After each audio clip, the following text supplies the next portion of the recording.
భారతదేశంలో ఉన్న ప్రముఖ పుణ్యక్షేత్రాల్లో శ్రీశైలం మల్లికార్జున స్వామి దేవాలయం ఒకటి.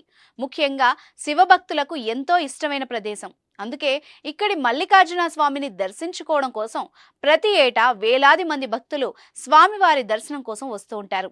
శ్రీశైలం స్వామివారిని దర్శించుకుంటే పుణ్యం కలుగుతుందని భక్తుల విశ్వాసం. గజం కేవలం 26,000 రూపాయలతో 165 గజాల భూమి కేవలం 52 లక్షలు మాత్రమే.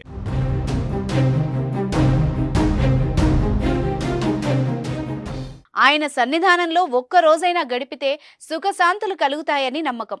ఇంతటి చరిత్ర ఉన్న ఈ ప్రదేశాన్ని కొందరు దుర్మార్గులు నాశనం చేస్తున్నారు. అసాంఘిక కార్యకలాపాలు చేస్తూ భ్రష్టు పట్టిస్తున్నారు. ఎన్నో వందల ఏళ్ల చరిత్ర కలిగిన దేవాలయ పరిసరాల్ని కలుషితం చేస్తున్నారు.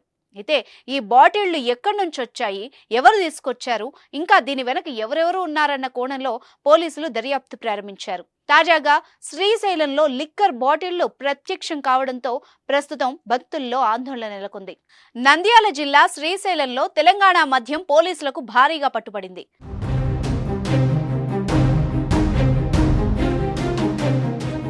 మహాశివరాత్రి బ్రహ్మోత్సవాలు మార్చి 1వ తేదీ నుంచి జరగనున్న నేపథ్యంలో శ్రీశైలం పోలీసులు తనిఖీలు ముమ్మరంగా చేపట్టారు. భక్తులు అధిక సంఖ్యలో శ్రీశైలానికి వచ్చే అవకాశం ఉండడంతో పోలీసులు భారీ బందోబస్తు నిర్వహిస్తున్నారు. అయితే తెలంగాణకు చెందిన ఓ మహిళ అక్రమ తెలంగాణ మద్యం బాటిళ్లను విక్రయించేందుకు గుట్టు చప్పుడు కాకుండా శ్రీశైలంలో డంప్ చేసుకుంది. పక్కా సమాచారం అందుకున్న శ్రీశైలం సిఐ ప్రసాదరావు, ఎస్ఐ లక్ష్మణరావు తమ సిబ్బందితో తనిఖీలు నిర్వహించి తెలంగాణకు చెందిన అక్రమ మద్యం బాటిళ్లను స్వాధీనం చేసుకున్నారు. మొత్తం 166 తెలంగాణ బాటిళ్లను స్వాధీనం చేసుకున్నారని చెప్పారు. అక్రమ మద్యం శ్రీశైలానికి తీసుకొచ్చిన మహిళను అదుపులోకి తీసుకున్నట్టు సిఐ ప్రసాదరావు మీడియాకు వివరించారు. పట్టుబడిన మద్యం బాటిళ్లలో వివిధ రకాల బ్రాండ్లున్నట్టు వెల్లడించారు.